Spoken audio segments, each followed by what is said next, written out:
오늘은 에베소서 5장입니다. 제목은 그리스도의 발자취입니다. 1절 보겠습니다. 그러므로 사랑을 받는 자녀같이 너희는 하나님을 본받는 자가 되고 하나님께서 그리스도 안에서 새로운 인류를 창조하셨습니다. 그 새로운 인류 가운데 우리 그리스도인을 불러주셨습니다. 우리를 구원해 주셨습니다. 창세전에 우리를 구원하시기로 계획하시고 그리스도의 구속 사역을 통해서 이 구원이 하나님의 구원 계획이 성취되었습니다. 유대인이나 헬라인이나 모두 그리스도 안에서 한 몸으로 불러주셨습니다. 그리스도의 모든 유업을 함께 나눌 공동의 상속자로 세워주셨습니다. 이것이 바로 교회입니다. 교회는 새로운 인류요 그리스도와 한 몸입니다. 그리스도는 교회의 머리가 되십니다. 교회는 그리스도의 몸이 됩니다. 그리스도와 교회와의 관계를 가장 잘 설명해 주는 구절이 있습니다. 25절에 보면은 남편들아 아내 사랑하기를 그리스도께서 교회를 사랑하시고 그 교회를 위하여 자신을 주심같이 하라. 희생적인 사랑으로 모든 것을 아낌없이 주신 그리스도께서 바로 교회의 머리 되십니다. 29절에 보면 누구든지 언제나 자기 육체를 미워하지 않고 오직 양육하여 보호하기를 그리스도께서 교회에게 함과 같이 하나니. 그리스도는 교회를 위해서 양육하시고 보호하시고 전적으로 책임지신다라는 것입니다. 전적인 책임자요, 전적인 공급자요, 전적인 보호자 되시는 그리스도의 사랑을 그의 몸된 교회는 받고 있다라는 것입니다. 그렇기 때문에 이런 사랑 가운데 있는 우리 교회, 우리 그리스도인은 어떻게 살아가야 될 것인가? 4장에서는 그리스도의 몸인 교회가 우리는 그리스도의 몸된 교회가 지체가 되었다. 그리고 하나가 되어서 서로 연합되어 살기를 원한다라고 말씀했습니다.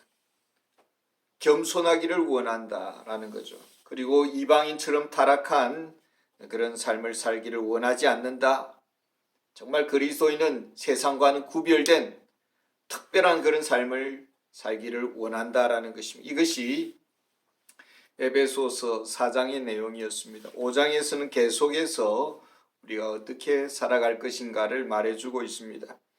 하나님을 본받는 자로 살아가라라는 것이죠. 하나님을 본받는 사람이 어떤 사람이냐?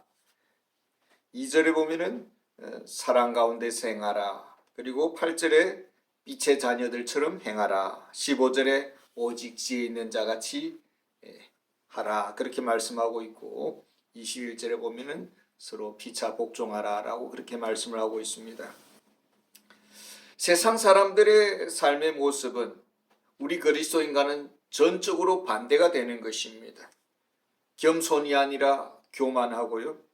하나 되는 것이 아니라 분열되고 거룩함이 아니라 아주 문란하고 사랑이 아니라 보복과 정으로 가득하고 빛이 아니라 어둠이요 지혜가 아니라 무지이고 복종이 아니라 저항입니다. 이것이 세상의 삶의 모습들입니다.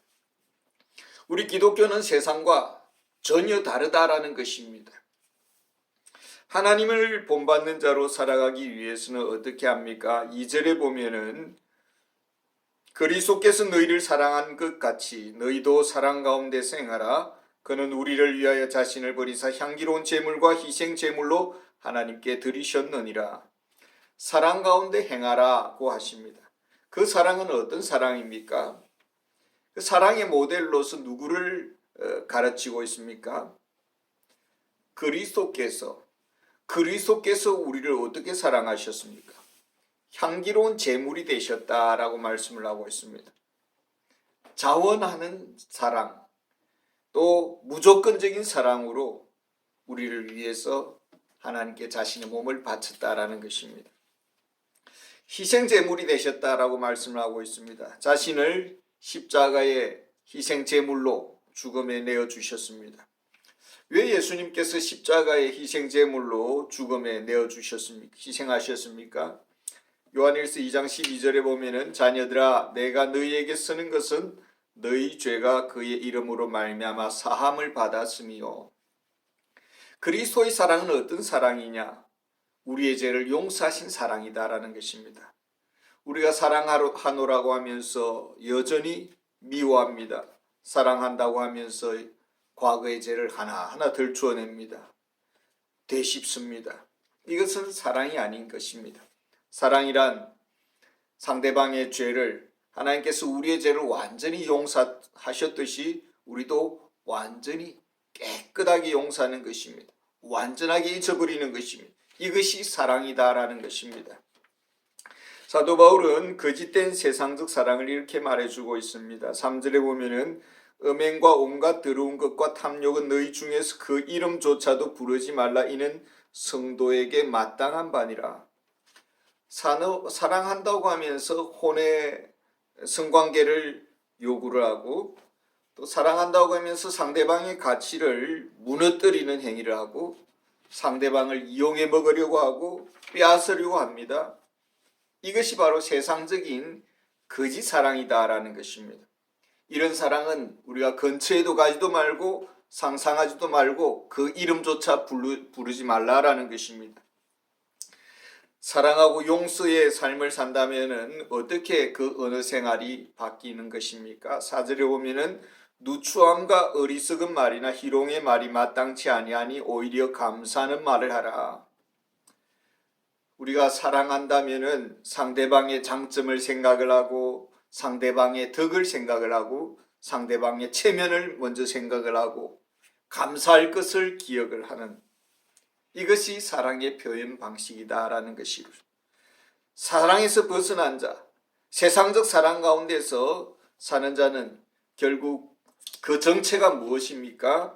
5절에 보면은 너희도 정녕 이것을 알거니와 음행하는 자나 더러운 자나 탐하는 자 곧 우상 숭배자는 다 그리스도와 하나님의 나라에서 기업을 얻지 못하리니.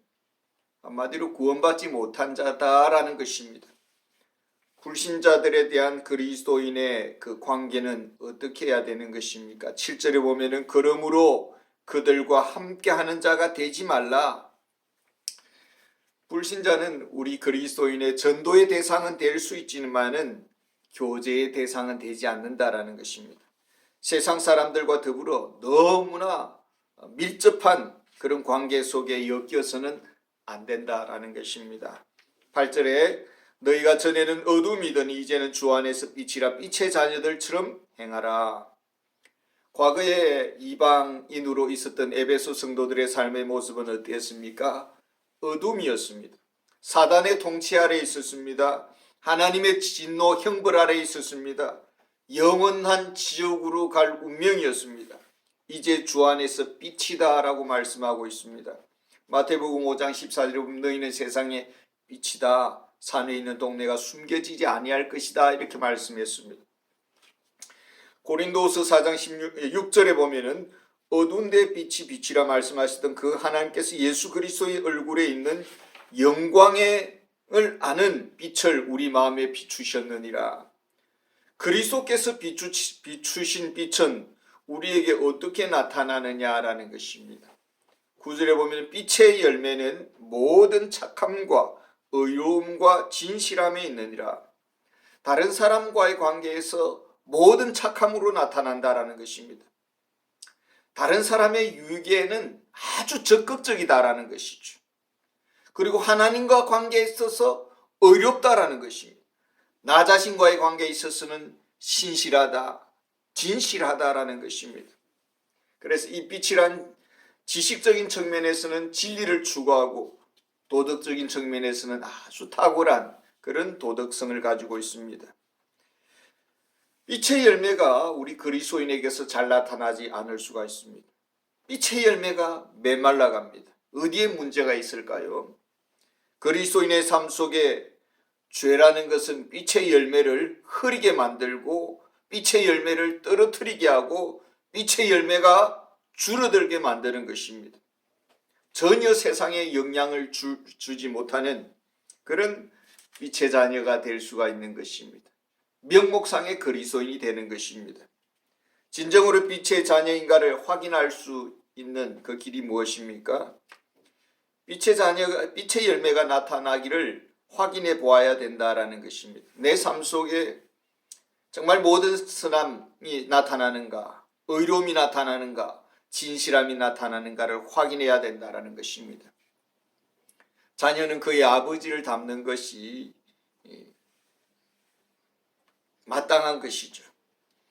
하나님 아버지의 성품을 우리가 닮았는가? 성령의 그 열매, 내적인 성품이 나타나고 있는가를 우리 자신을 돌아보면서 확인할 수 있어야 되는 것입니다. 그리고 우리의 삶의 동기 속에 정말 주를 기쁘시게 하려는 마음의 동기가 항상 있는가? 이것을 살펴보아야 되는 것입니다. 이런 정밀한 빛의 시험을 우리가 통과해야 되는 것입니다. 10절에도 보면은 주를 기쁘시게 할 것이 무엇인가 시험하여 보라. 참된 그리스도인은 어둠 앞에서 어떻게 처신을 하는 것입니까? 11절에 보면은 너희는 열매 없는 어둠의 일에 참여하지 말고 도리어 책망하라. 어둠의 사람들하고는 교제하지 말라라는 것입니다. 어둠의 사람들과 엮이지 말고 그들과 함께하면서 시간을 낭비하지 말라라는 것입니다. 오히려 어둠의 일에 대해서 적극적으로 책망하라라고 말씀을 하고 있습니다. 어둠의 일에 침묵해서는 안 된다. 오히려 폭로할 수 있어야 된다라는 것이죠. 13절에 보면은 그러나 책망을 받는 모든 것은 빛으로 말미암아 드러나나니 드러나는 것마다 빛이니라. 빛의 책망을 받고 참 그리스도인이라면은 회개할 것이고 어둠의 사람이라면 빛에 대항해서 저항할 것입니다. 책망을 들을 때 자신을 돌아보는가 아니면은 그 책망에 대해서 저항하는가, 그것이 내가 어디에 소속되어 있는가를 보여주는 것이 되는 것이죠. 왜 우리가 어둠을 향해서 침묵하지 말아야 되는 것입니까? 14절에 보면은 그러므로 이르시기를 잠자는 자여 깨어서 죽은 자들 가운데서 일어나라 그리스도께서 너희에게 비추이시리라 하셨느니라. 그리스도께서 하신 일이 무엇입니까? 죽은 자들, 곧 죄 가운데 있는 자들에게 빛을 비추는 일을 하셨다라는 것입니다. 그래, 전도라는 것은 어둠의 사람들에게 어둠의 자상을 직면하게 하는 그런 영적 싸움이 있습니다. 그래서 어둠의 그 모습들이 드러나게 될 때에 회개하게 된다면 정말 하나님의 자녀가 될 것입니다. 만약에 거역한다면 사단의 자녀로 남게 될 것입니다. 15절 16절 보겠습니다. 그런즉 너희가 어떻게 행할지를 자세히 주의하여 지혜 없는 자같이 하지 말고 오직 지혜 있는 자같이 하여 세월을 아끼라 때가 악하니라. 그리스도인은 누구입니까? 어떻게 살아가야 하는 것입니까? 그리스도인은 지혜로운 자이다라는 것입니다. 우리가 어떻게 지혜로운 자가 될 수 있는 것입니까? 디모데후서 3장 15절에 보면은 또 어려서부터 성경을 알았나니 성경은 너로 하여금 그리스도 예수 안에 있는 믿음으로 말미암아 구원에 이르는 지혜가 있게 하느니라.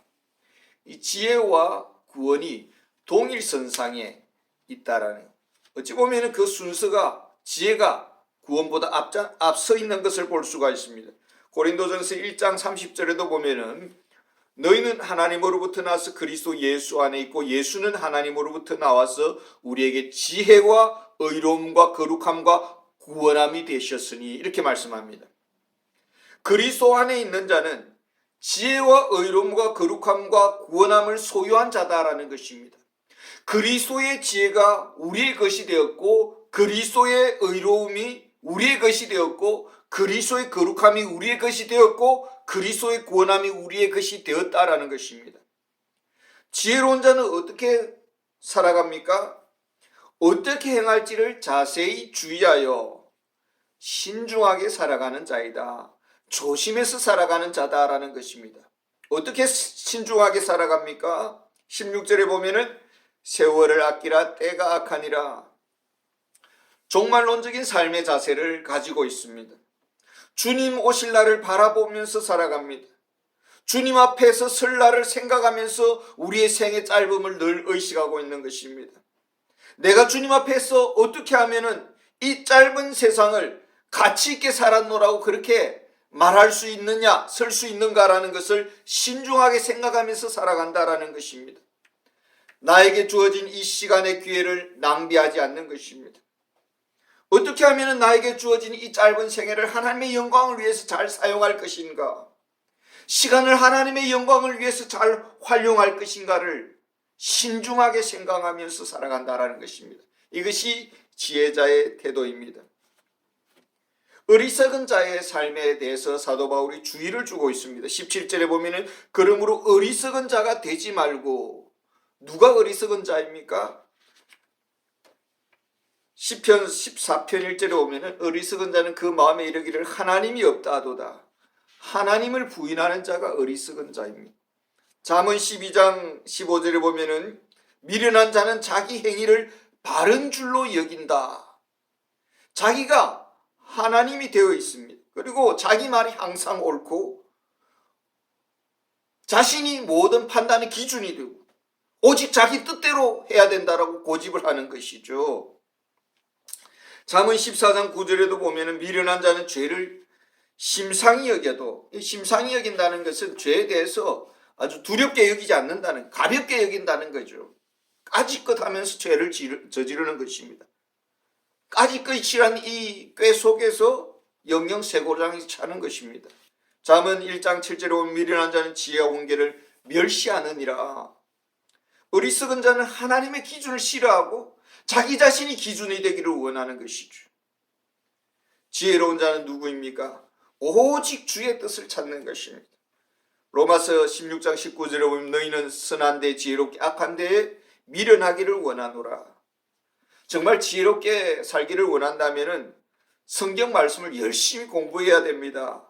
하나님의 말씀에 우리가 깊이 빠져야 되는 것입니다. 이 길 외에는 다른 길이 없습니다. 18절에 보면 술 취하지 말라 이는 방탕한 것이니 오직 성령으로 충만함을 받으라. 에베소 5장에서 그리스도인의 삶의 가장 중요한 지금 본질을 이야기를 하고 있습니다. 그리스도인의 삶이라는 것은 사랑으로 행해야 되고 빛의 자녀로 살아가야 되고 지혜롭게 행해야 되고 남편과 아내가 서로 복종하면서 살아가야 됩니다. 그러나 이 모든 것을 가능하게 하는 핵심이 무엇이냐? 바로 성령 충만이다라는 것입니다. 성령 충만은 성령님의 내면의 사역입니다. 우리는 이미 성령의 세례를 받았습니다. 이제는 얼마나 성령 충만이 우리의 내면 속에서 지속적으로 유지되는가, 이것이 가장 중요한 문제가 되는 것입니다. 왜냐하면 성령 충만을 지속적으로 유지하는 자가 궁극적으로 승리하는 자이고 열매 맺는 자이고 하나님의 뜻에 복종하는 자가 되는 것이기 때문입니다.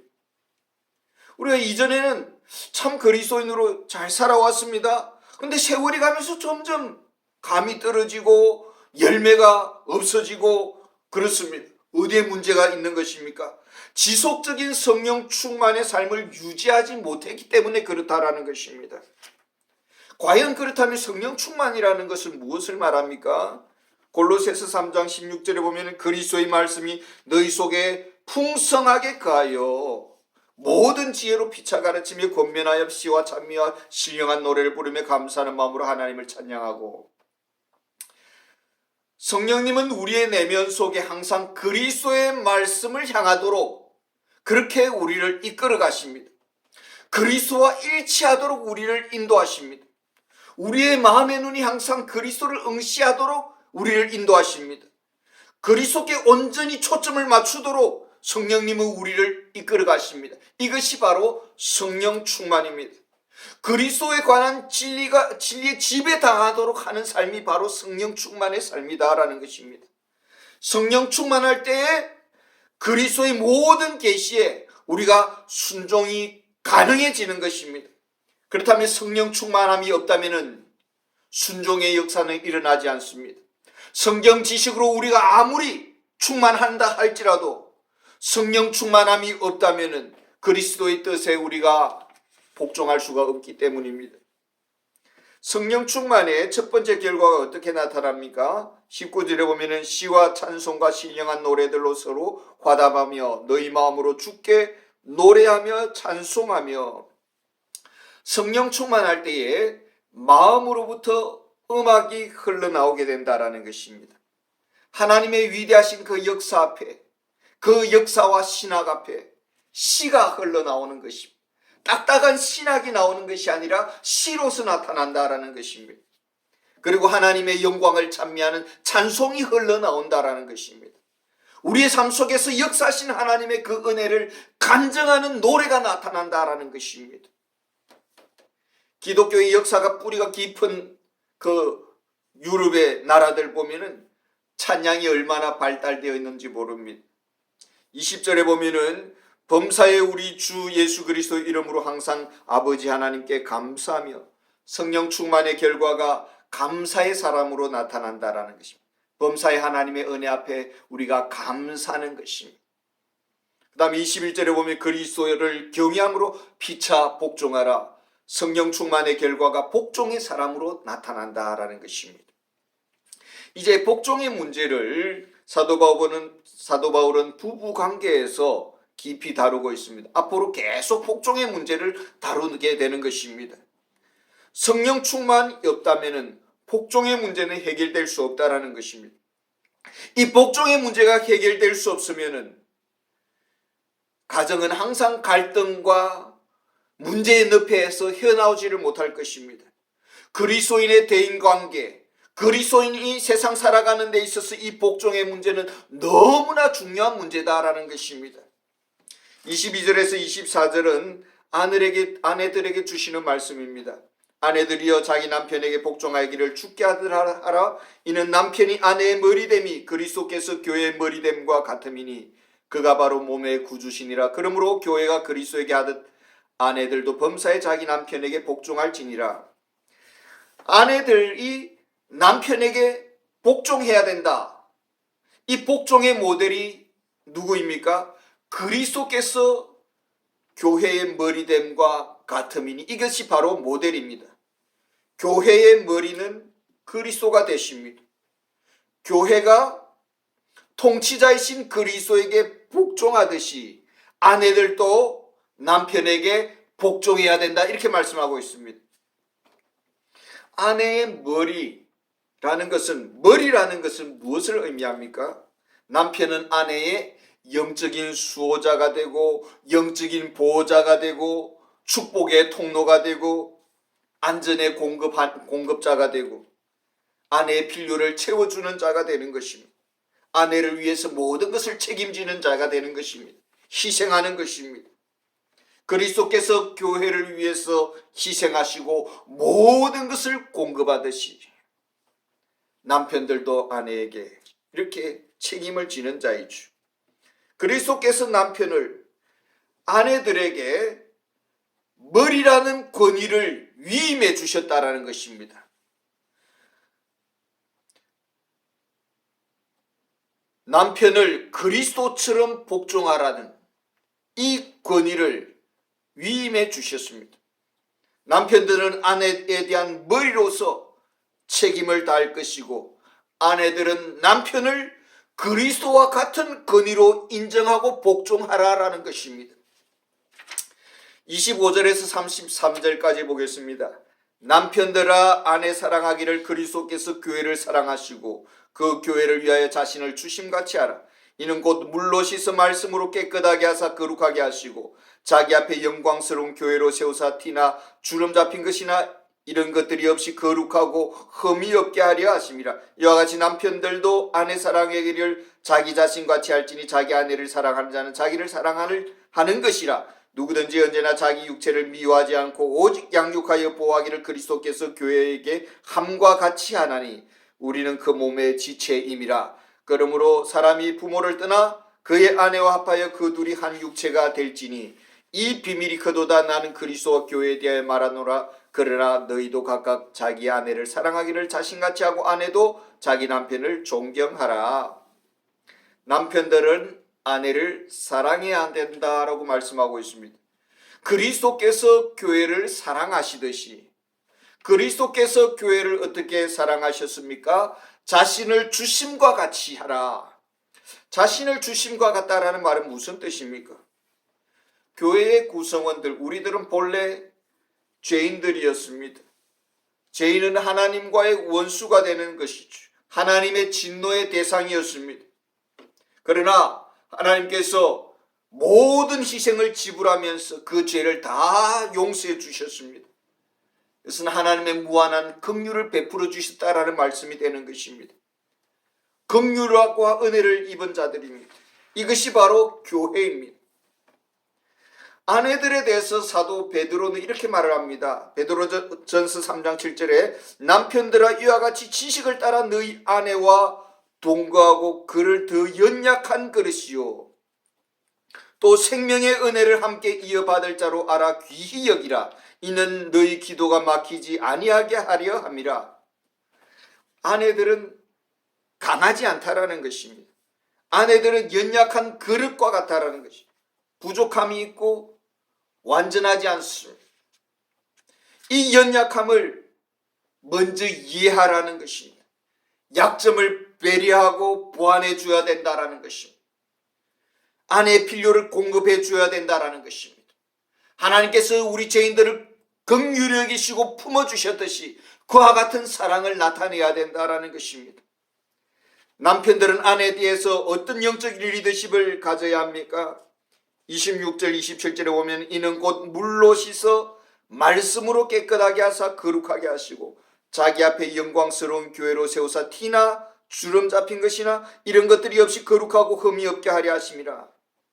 아내의 영적인 아름다움을 위해서 주도적인 역할을 감당할 수 있어야 된다라는 것입니다. 아내가 더 영적으로 아름답고 거룩한 길을 걸어가도록 남편들은 신앙적으로 이끌어줘야 될 책임이 있다라는 것입니다.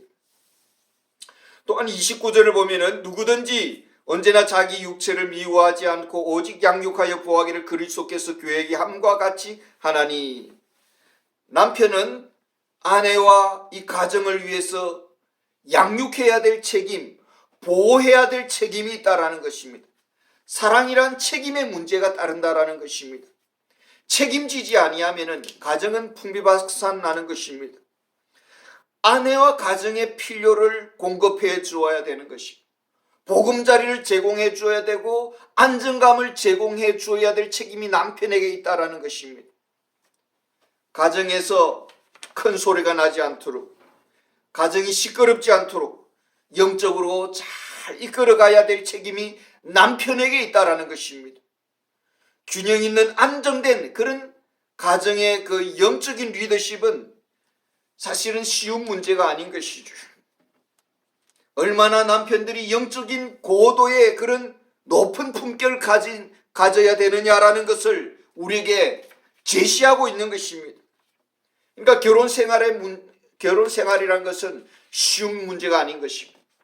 남편의 신앙의 그 수준에 따라서 그 가정이 얼마나 질적으로 높아지느냐, 이것이 나타나는 것이다라는 것입니다. 왜 모든 것을 아낌없이 제공해야 될 책임이 주어지는 것입니까? 30절에 보면은 우리는 그 몸의 지체임이라, 하나의 몸이다라는 것입니다. 아내 사랑하기를 자기 자신과 같이 하라. 왜 남편에게 무한 책임을 맡겨주는 것입니까? 아내의 행복과 그 운명은 남편에게 달렸다라는 것입니다. 정말 진정한 축복된 생활을 영위하기를 원한다면 남편은 아내를 잘 돌보아야 한다는 것입니다. 진정으로 행복한 생활을 원한다면 남편은 아내를 기쁘게 해줘야 된다는 것입니다. 아내를 아프게 하고 아내를 학대하고 아내를 슬프게 하는 것은 곧 남편 자신의 인생을 시궁창에 쳐넣는 것과 똑같은 행위다라는 것입니다. 왜 그렇습니까? 같은 지체이기 때문입니다. 32절과 33절입니다. 이 비밀이 크도다. 나는 그리스도와 교회에 대하여 말하노라. 그러나 너희도 각각 자기의 아내 사랑하기를 자신같이 하고 아내도 자기 남편을 존경하라. 오직 성령 충만해서 그리스도인다운 삶을 살고 또 복된 가정을 세워나가는 우리 모든 그리스도인의 가정들이 다 되시기를 축원합니다. 감사합니다.